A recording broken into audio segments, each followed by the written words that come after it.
اس جو بھی investigation inquiry ہوئی ہے اور اس کے بعد پھر فیکٹ کمیٹی نے اپنی جو ہے اس کی انویسٹیگیشن میں پھر کیبنٹ کمیٹی نے جو ہے اس پہ یہ فیصلے کیے.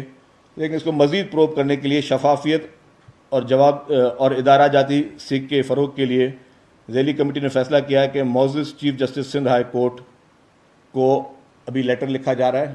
میرے خیال سے جب تک ہم بات کریں لیٹر لکھ دیا گیا ہوگا, اور اس میں عدالتی انکوائری کے لیے ہائی کورٹ کے کسی حاضر جج کو ہم چیف جسٹس صاحب کو ریکویسٹ کریں گے کہ حاضر جج کو آپ مقرر کریں تاکہ وہ تمام ان ساری چیزوں کا اپنے طرز پہ بھی قانونی طور پہ بھی اس کا جائزہ لیں اور پھر اس پہ وہ فیصلہ کریں.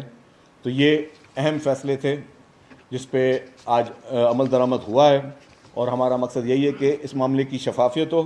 گورنمنٹ نے اپنے آپ کو کبھی بھی بری الذمہ نہیں سمجھا.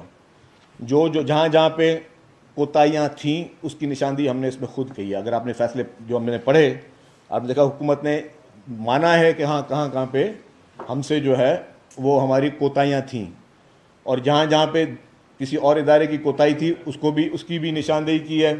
اس کی بھی نشاندہی کی ہے کہ جی اگر بلڈنگ کی جو اپنا انتظامیہ تھی اس کی کیا ذمہ داریاں تھیں.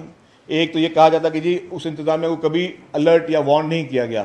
اس انتظامیہ کو لیٹرز لکھیں, رائٹنگ میں لیٹرز لکھیں کہ جی آپ کو یہ آلات موجود ہونے چاہیے.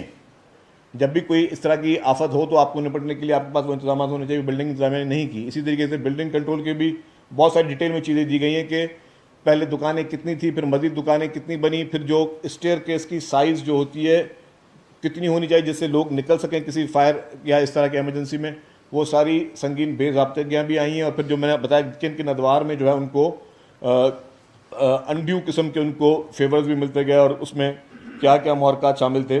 تو یہ ساری چیزیں گورنمنٹ نے وہ ساری چیزیں پوائنٹ آؤٹ کر کے جو ذمہ داران تھے ان کا تعین بھی کیا. اور اب پھر ہم نے chief justice Sindh high court کو لیٹر بھی ابھی لکھ دیا گیا ہے, اور لیٹر میں اسے یہ اپیل کی گئی کہ کوئی بھی سٹنگ جج جو ہے سندھ ہائی کورٹ کا اس کو وہ انکوائری جو ہے وہ سپرد کریں اور پھر مزید اس کا تعین کیا جا سکے.